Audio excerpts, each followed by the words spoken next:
गुरु प्यारी साध संगत जी, जब आपको हर जगह से रुकावटें आ रही हो, आप जो काम कर रहे हैं उसमें असफलता मिल रही हो या जीवन के हर दरवाजे बंद लग रहे हो, तो क्या करना चाहिए? क्योंकि जीवन का वो समय बहुत कठिन होता है, लेकिन ऐसे समय में हमें क्या करना चाहिए, जानिए एक कहानी के माध्यम से। उससे पहले आपका हमारे चैनल गुरु नानक साखी में स्वागत है। आशा है कि आप सभी स्वस्थ होंगे। चलिए दोस्तों, बिना ज्यादा समय बर्बाद किए आज की कहानी शुरू करते हैं। उत्तर प्रदेश में एक सुस्त नदी के किनारे बसे छोटे से शहर रामपुर में हर सुबह सूरज एक शांत वादे के साथ उगता था। आसमान को केसरिया और सुनहरे रंगों से रंग देता था। लेकिन 24 वर्षीय मीरा के लिए भोर ऐसी कोई उम्मीद नहीं लेकर आई। उसकी दुनिया उसके परिवार के मामूली घर की 4 दीवारों तक सिमट कर रह गई थी, जहां हवा में अनकहा दुख और उम्मीदों का बोझ था। मीरा 3 भाई बहनों में सबसे छोटी थी। उनके पिता रमेश स्कूल टीचर थे और माँ सरिता गृहिणी थी। उसका बड़ा भाई विक्रम क्लर्क की नौकरी करने के लिए दिल्ली चला गया था और उसकी बहन प्रिया की शादी पास के कस्बे में एक व्यापारी से हो गई थी। मीरा कभी रामपुर के सरकारी स्कूल की सबसे चमकीली छात्रा थी। उसकी आंखों में डॉक्टर बनने के सपने चमकते थे। वो घंटों जीव विज्ञान की पाठ्य पुस्तकों को पढ़ती, पेंसिल की स्टब से मानव हृदय के रेखाचित्र बनाती, एक ऐसे भविष्य की कल्पना करती जहां वो दूसरों को ठीक कर सके। लेकिन जीवन, जैसा कि अक्सर छोटे शहरों में होता है, कुछ और ही चाहता था। 2 साल पहले रमेश को स्ट्रोक हुआ था, जिसके कारण वो बिस्तर पर पड़ा रहा। उसकी बोली लड़खड़ाती थी और उसके हाथ कांपते थे। परिवार की बचत खत्म हो गई। मेडिकल बिल और जीवन यापन की लागत ने उसे खत्म कर दिया। मीरा, जिसने अभी अभी कक्षा 12 की परीक्षा सर्वोच्च अंकों के साथ उत्तीर्ण की थी, को मेडिकल कॉलेज के अपने सपने को छोड़ना पड़ा। स्थानीय कॉलेज में कोई विज्ञान पाठ्यक्रम नहीं था और एक प्रतिष्ठित संस्थान वाला निकटतम शहर बहुत दूर और बहुत महंगा था। उसकी मां सरिता ने घर चलाने के लिए सिलाई का काम शुरू कर दिया, जबकि मीरा घर के कामों में मदद करती और कुछ रुपयों के लिए पड़ोस के छोटे बच्चों को पढ़ाती। लेकिन असली झटका 6 महीने पहले लगा, जब समुदाय में कानाफूसी शुरू हुई। रामपुर में मीरा की उम्र की लड़की से शादी की उम्मीद की जाती थी, न कि घर पर बैठकर अपने बीमार माता पिता पर बोझ बनने की। पड़ोसियों की दया भरी निगाहें और छिपी हुई टिप्पणियां कांटों की तरह चुभती थीं। बेचारी मीरा, वे कहते, इतनी होशियार, लेकिन क्या फायदा? उसकी जल्द ही शादी हो जाएगी। प्रस्ताव आए ज्यादातर उसकी उम्र से 2 गुनी उम्र के पुरुषों से या ऐसे दहेज की मांग करने वालों से जो उसका परिवार कभी नहीं दे सकता था। भावी दूल्हे के परिवार से हर बार मिलने पर मीरा का दिल बैठ जाता था। उनकी आंखें उसे एक वस्तु की तरह आंकती थीं। एक शाम, जब मानसून की बारिश टिन की छत पर पड़ रही थी, मीरा अपने पिता के बिस्तर के पास बैठी थी और उन्हें चम्मच से पानी वाली दाल खिला रही थी। रमेश की आंखें, जो कभी ज्ञान से तेज थीं, अब एक शांत निराशा से भरी हुई थीं। मीरा, उसने फुसफुसाते हुए कहा। उसकी आवाज मुश्किल से सुनाई दे रही थी। मैंने तुम्हें निराश किया। उसने अपना सिर हिलाया, मुस्कुराने की कोशिश की। नहीं पापा, आपने मुझे सब कुछ दिया। लेकिन अंदर ही अंदर उसका दिल भारी था। हर रास्ता बंद लग रहा था। उसके डॉक्टर बनने के सपने, आजादी की उम्मीद, यहाँ तक कि दुल्हन से बढ़कर कुछ और दिखने का मौका भी। इन सब का बोझ उस पर हावी हो रहा था, जो कभी उसके अंदर की चमक को खत्म करने की धमकी दे रहा था। अगली सुबह मीरा सब्जियां खरीदने के लिए बाजार चली गई। उसने अपने दुपट्टे से अपने चेहरे को बारिश से बचाया। शहर में हमेशा की तरह ही हलचल थी। विक्रेता चिल्ला रहे थे, कीचड़ भरी गलियों में साइकिलें चल रही थी और दूर से मंदिर की घंटी बज रही थी। जब वो टमाटर के दाम पर मोल भाव कर रही थी, तो उसने एक बातचीत सुनी जिसने उसे रुकने पर मजबूर कर दिया। 2 महिलाएं महिलाओं की शिक्षा के लिए एक नए सरकारी कार्यक्रम के बारे में बात कर रही थी, जिसे बेटी पढ़ाओ योजना कहा जाता है, जो लड़कियों को उच्च शिक्षा प्राप्त करने के लिए छात्रवृत्ति प्रदान करता है। मीरा का दिल तेजी से धड़कने लगा, लेकिन उतनी ही तेजी से संदेह भी पैदा हुआ। छात्रवृत्ति शहर की लड़कियों के लिए थी, न कि रामपुर में फंसी उसके जैसी किसी लड़की के लिए जिसे परिवार की देखभाल करनी है। घर वापस आकर वो इस विचार से उबर नहीं पाए। उस रात, जब उसकी मां सो गई, मीरा ने मिट्टी के तेल का दीपक जलाया और एक पुरानी नोटबुक निकाली। उसने अपने विकल्प लिखे, जैसा कि उसने पहले भी अनगिनत बार किया था। मेडिकल कॉलेज पहुंच से बाहर था। शादी उसे आत्मसमर्पण करने जैसा लग रहा था। रामपुर में रहने का मतलब था उसकी आत्मा का धीरे धीरे क्षरण। लेकिन छात्रवृत्ति, क्या ये कोई रास्ता हो सकता है? यह विचार एक नाजुक धागे की तरह लग रहा था, जो थोड़े से दबाव में टूट सकता था। अगले दिन मीरा स्थानीय डाकघर गई, जहां एक नोटिस बोर्ड पर सरकारी घोषणाएं प्रदर्शित थीं। वहां एक फीका पड़ा हुआ पोस्टर था, बेटी पढ़ाओ योजना के बारे में। इस कार्यक्रम में कम आय वाले परिवारों की लड़कियों के लिए विज्ञान सहित स्नातक पाठ्यक्रमों के लिए पूर्ण वित्त पोषण की पेशकश की गई थी। इसमें दिक्कत ये थी कि आवेदकों को एक प्रतियोगी परीक्षा उत्तीर्ण करनी थी और निकटतम परीक्षा केंद्र लखनऊ में था, जो 6 घंटे की बस की सवारी दूर था। मीरा का दिल बैठ गया। वो अपने पिता को एक दिन के लिए भी कैसे छोड़ सकती थी, और अगर वो असफल हो गई तो क्या होगा? ये शर्म असहनीय होगी। उसने अपनी बचपन की दोस्त अंजलि को ये बात बताई, जो अपनी माँ के साथ एक छोटी सी सिलाई की दुकान चलाती थी। अंजलि अपनी तेज हंसी और निडर स्वभाव के साथ एकमात्र ऐसी थी जिसने मीरा पर कभी दया नहीं की। तुम यहाँ सड़ने के लिए नहीं बनी हो मीरा, अंजलि ने अपनी आंखों में क्रोध भरते हुए कहा। परीक्षा दो, जब तुम जाओगे तो मैं तुम्हारे पिता की मदद करूंगी, ये तुम्हारा कर्तव्य है। मीरा हिचकिचाई। क्या होगा अगर मैं असफल हो जाऊं? क्या होगा अगर ये सब व्यर्थ हो? अंजलि ने उसका हाथ पकड़ लिया। फिर तुम फिर से कोशिश करो, लेकिन तुम शुरू करने से पहले हार मत मानो। ये शब्द मीरा के साथ रहे, उसके भीतर कुछ सुप्त हो गया।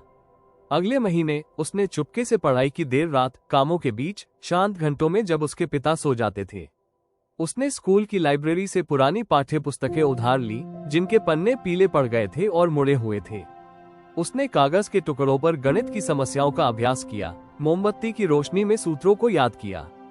छात्रवृत्ति परीक्षा उसके लिए आखिरी मौका थी, एक ऐसी दुनिया में रोशनी की एक झिलमिलाहट जो घुटन भरी अंधेरी लगती थी। परीक्षा का दिन तूफान की तरह आया। मीरा लखनऊ के लिए सुबह सुबह बस में सवार हुई। उसका पेट घबराहट से कांप रहा था। शहर ने उसे अभिभूत कर दिया, उसका शोर, उसकी भीड़, उसकी ऊंची इमारतें। परीक्षा केंद्र पर वो सैकड़ों लड़कियों के बीच बैठी थी, जिनमें से कुछ के लहजे शिष्ट थे और आत्मविश्वास से भरी मुस्कान थी। मीरा खुद को छोटा महसूस कर रही थी। उनकी सूती सलवार कमीज उनके कुरकुरे कपड़ों की तुलना में फीकी लग रही थी। लेकिन जैसे ही उसने प्रश्न पत्र खोला, उसका दिमाग तेज हो गया। 3 घंटे तक उसने उन पन्नों पर अपना सब कुछ उड़ेल दिया। उसकी पेंसिल शांत दृढ़ संकल्प के साथ चलती रही। हफ्ते बीत गए और मीरा ने परीक्षा को अपने दिमाग से निकालने की कोशिश की। रामपुर में जीवन अपनी अथक लय में चलता रहा। खाना बनाना, सफाई करना, ट्यूशन पढ़ाना और शादी के प्रस्तावों को टालना। फिर एक उमस भरी दोपहर एक पत्र आया। इसे खोलते ही मीरा के हाथ कांपने लगे। उसकी आंखों के सामने शब्द धुंधले हो गए। बधाई हो, चयनित, पूर्ण छात्रवृत्ति, लखनऊ विश्वविद्यालय। उसने इसे फिर से पढ़ा, फिर से। उसका दिल धड़क रहा था। सरिता, जो रसोई से देख रही थी, दौड़कर आई। क्या है बेटा? मीरा ने उसे पत्र दिया। बोल नहीं पा रही थी। पढ़ते समय सरिता की आंखों में आंसू आ गए और वर्षों में पहली बार उसने मीरा को कसकर गले लगा लिया। तुमने कर दिखाया, उसने फुसफुसाते हुए कहा। लेकिन खुशी ज्यादा देर तक नहीं रही। उस शाम परिवार इस खबर पर चर्चा करने के लिए इकट्ठा हुआ। तकिए पर लेटे रमेश गर्व और चिंता के बीच उलझे हुए लग रहे थे। लखनऊ बहुत दूर है, उसने कहा, और हमारी देखभाल कौन करेगा? लोग क्या कहेंगे? सरिता ने सिर हिलाया। उसका चेहरा डर से लाल हो गया। शहर में अकेली रहने वाली लड़की, ये सुरक्षित नहीं है और हम इसे वहन नहीं कर सकते, चाहे छात्रवृत्ति मिले या ना मिले। मीरा का दिल बैठ गया। छात्रवृत्ति से ट्यूशन का खर्च तो निकल जाता था, लेकिन यात्रा, आवास या उसके परिवार की जरूरतें पूरी नहीं हो पाती थी। उसने देखा कि जानी पहचानी दीवारें फिर से बंद हो रही हैं, रास्ते संकरे हो रहे हैं। उस रात वो जागती रही, टूटी हुई छत को घूरती रही। क्या यही उसकी नियति थी, सपने देखना और फिर उन सपनों को छीन लेना? अगली सुबह मीरा रोने से लाल आंखों वाली अंजलि की दुकान पर गई। अंजलि ने चुपचाप सुना, फिर खड़ी हो गई। उसकी आवाज दृढ़ थी। तुम हार नहीं मान रही हो मीरा, हम कोई रास्ता निकाल लेंगे। वो मीरा को स्थानीय एनजीओ कार्यालय में ले गई, जो सिस्टर मैरी नामक एक महिला द्वारा संचालित एक छोटी सी इमारत थी, जो वर्षों से रामपुर में महिलाओं की मदद कर रही थी। सिस्टर मैरी ने अपनी दयालु आंखों और सीधे सादे व्यवहार के साथ छात्रवृत्ति पत्र पढ़ा और सिर हिलाया। ये दुर्लभ है, उसने कहा, लेकिन इसे कामयाब बनाने के तरीके हैं। सिस्टर मैरी ने मीरा को लखनऊ में एक महिला छात्रावास से जोड़ा, जो छात्रवृत्ति छात्रों के लिए रियायती दरों की पेशकश करता था। उन्होंने मीरा को यात्रा और पुस्तकों को कवर करने के लिए एक छोटे से अनुदान के लिए आवेदन करने में भी मदद की। लेकिन तुम्हारा परिवार, सिस्टर मैरी ने धीरे से कहा, ये कुछ ऐसा है जिसे तुम्हें समझना होगा।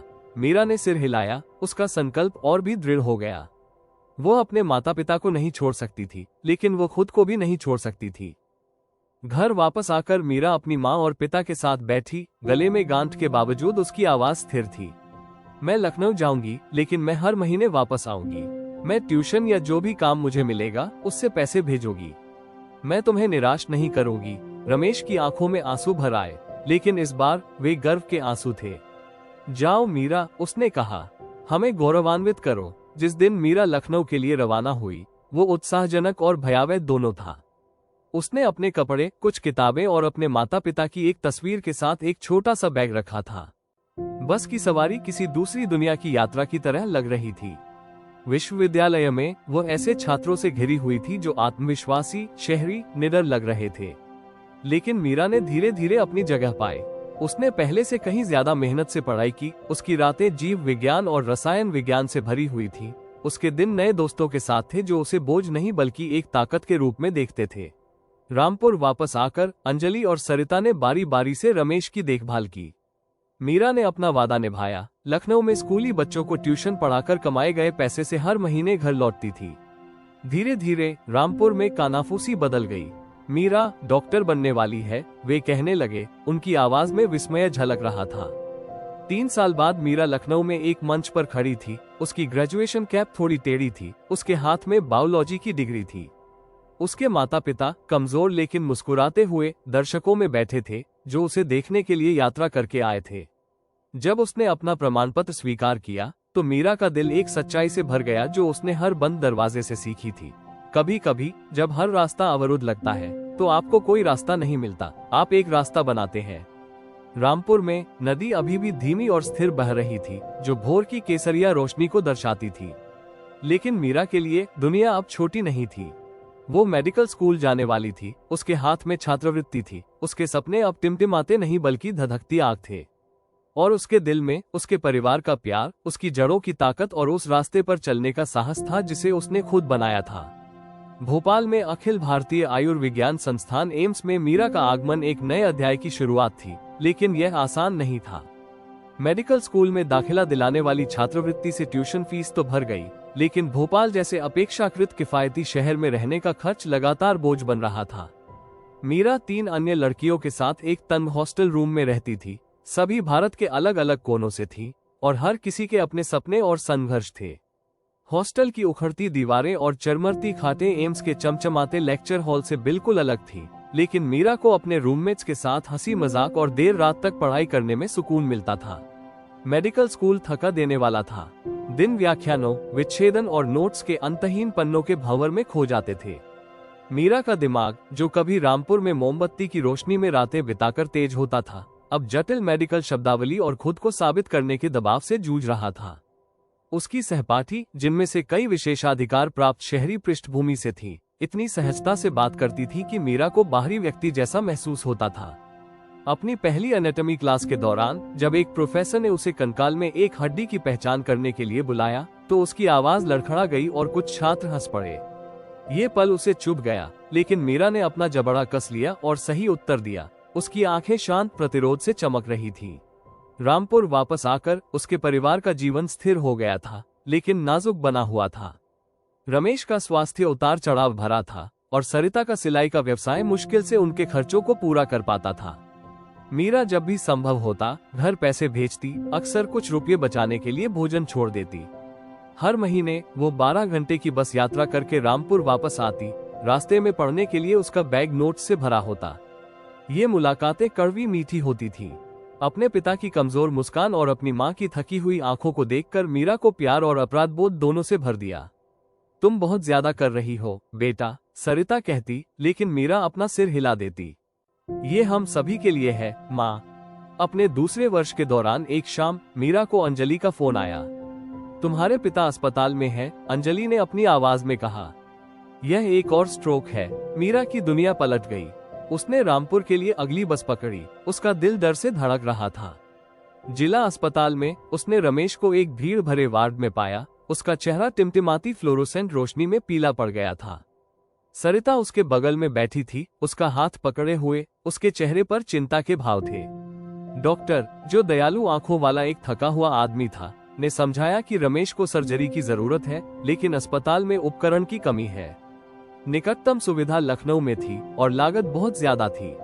मीरा को लगा कि परिचित दीवारें फिर से बंद हो रही है। उसकी छात्रवृत्ति का पैसा उसकी शिक्षा से जुड़ा था और उसकी बचत बहुत कम थी।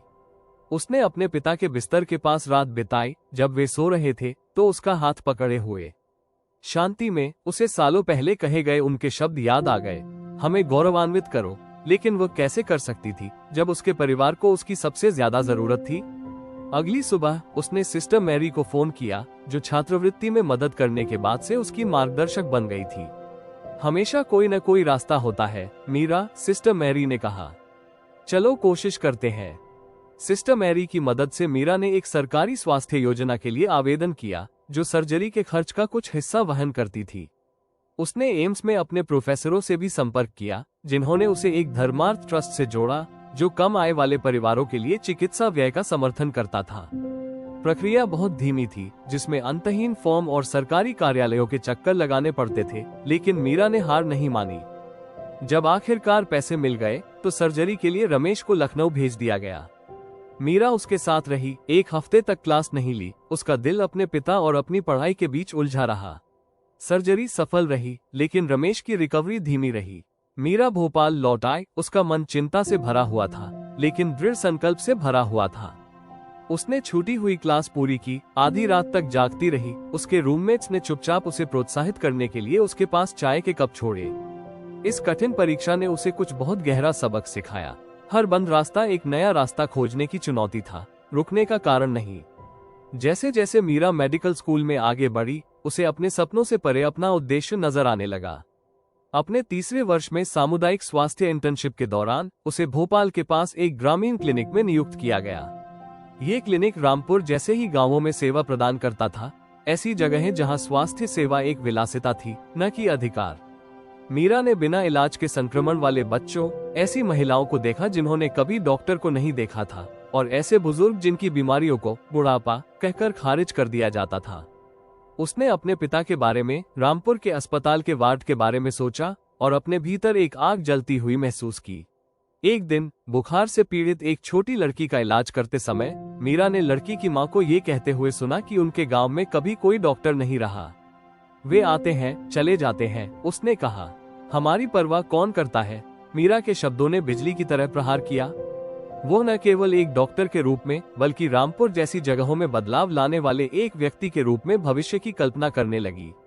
उसने अपने सहपाठियों के साथ एक छोटी सी पहल शुरू की। आसपास के गांवों में स्वास्थ्य शिविर आयोजित किए। उन्होंने बुनियादी स्वच्छता सिखाई, मुफ्त दवाइयां बांटी और संघर्ष की कहानियां सुनी जो उसकी अपनी कहानियों से मिलती जुलती थी। रामपुर वापस आकर मीरा के प्रयासों ने रंग दिखाना शुरू कर दिया। अपनी सहेली के साहस से प्रेरित होकर अंजलि ने कस्बे में महिलाओं का एक समूह शुरू किया, जिसमें लड़कियों को सिलाई और कंप्यूटर साक्षरता जैसे बुनियादी कौशल सिखाए जाते हैं। सरिता को भी नया उद्देश्य मिला। वो अंजलि के साथ जुड़कर अपनी सिलाई की विशेषज्ञता साझा करने लगी। समुदाय, जो कभी मीरा को जल्दी आंकने में माहिर था, अब उसके बारे में गर्व से बात करता था। उन्होंने कहा, हमारी मीरा, वो डॉक्टर बनने जा रही है। अपने अंतिम वर्ष में मीरा ने अपनी अब तक की सबसे कठिन चुनौती का सामना किया, मेडिकल लाइसेंसिंग परीक्षा। दबाव बहुत ज्यादा था, रातों की नींद हराम थी और असफलता का लगातार डर बना रहता था। एक शाम थकी हुई और अभिभूत होकर उसने अंजलि को फोन किया। मुझे नहीं पता कि मैं ये कर पाऊंगी या नहीं, मीरा ने कबूल किया। उसकी आवाज टूट रही थी। हमेशा एंकर की भूमिका निभाने वाली अंजलि ने धीरे से हंसते हुए कहा, तुमने पहाड़ चढ़ लिए हैं मीरा।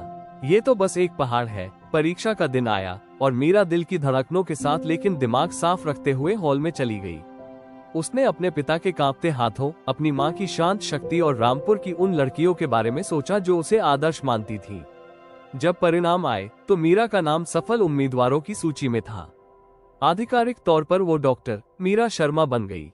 स्नातक होने के बाद खुशी और आंसुओं का माहौल था। रमेश और सरिता भोपाल के लिए रवाना हुए। रमेश अब छड़ी के सहारे चल रहा था, लेकिन उसकी आंखें गर्व से चमक रही थीं। जैसे ही मीरा अपनी डिग्री लेने के लिए मंच पर चढ़ी, उसने भीड़ में अपने माता पिता को देखा। उनके चेहरे चमक रहे थे। अंजलि भी वहां थी, जोर जोर से जयकार कर रही थी। उसकी हंसी तालियों की गड़गड़ाहट के बीच गूंज रही थी। एक डॉक्टर के रूप में मीरा की पहली पोस्टिंग रामपुर से दूर नहीं, एक ग्रामीण अस्पताल में हुई थी। वो अपनी जड़ों की ओर लौटी, लेकिन इस बार एक चिकित्सक के रूप में। अस्पताल में कर्मचारियों की कमी थी और पैसे की कमी थी, लेकिन मीरा ने खुद को काम में झोंक दिया। अपने संघर्षों से पैदा हुई करुणा के साथ रोगियों का इलाज किया। उसने एक मोबाइल क्लिनिक शुरू किया, नर्सों की एक टीम के साथ दूर दराज के गांवों में जाकर उन लोगों तक दवा और उम्मीद पहुंचाई जिनके पास कुछ भी नहीं था। एक शाम जब वो गांव की लड़कियों के एक समूह के साथ बैठी थी और उन्हें स्वास्थ्य और शिक्षा के बारे में सिखा रही थी, तो लक्ष्मी नाम की एक छोटी लड़की ने पूछा, दीदी, क्या मैं आपकी तरह बन सकती हूँ? मीरा मुस्कुराई, उसका दिल भर आया। आप कुछ भी बन सकते हैं, उसने कहा। जब हर रास्ता बंद लगता है, तब भी आप अपना रास्ता खुद बना सकते हैं। रामपुर में नदी अभी भी बह रही थी, उसका पानी भोर की रोशनी को पकड़ रहा था। मीरा की कहानी एक प्रकाश स्तंभ बन गई थी, एक अनुस्मारक की सबसे कठिन जगहों पर भी उम्मीद खिल सकती है। उसने न केवल अपना रास्ता खोज लिया था, बल्कि दूसरों के लिए रास्ता भी प्रशस्त किया था, ये साबित करते हुए कि जब दुनिया अपने दरवाजे बंद कर देती है, तो दिल अपना रास्ता बना सकता है। गुरु प्यारी साध संगत जी, आशा करते हैं आपको आज की यह कहानी पसंद आई होगी। तो इस वीडियो को लाइक और चैनल को सब्सक्राइब करना मत भूलना। धन्यवाद।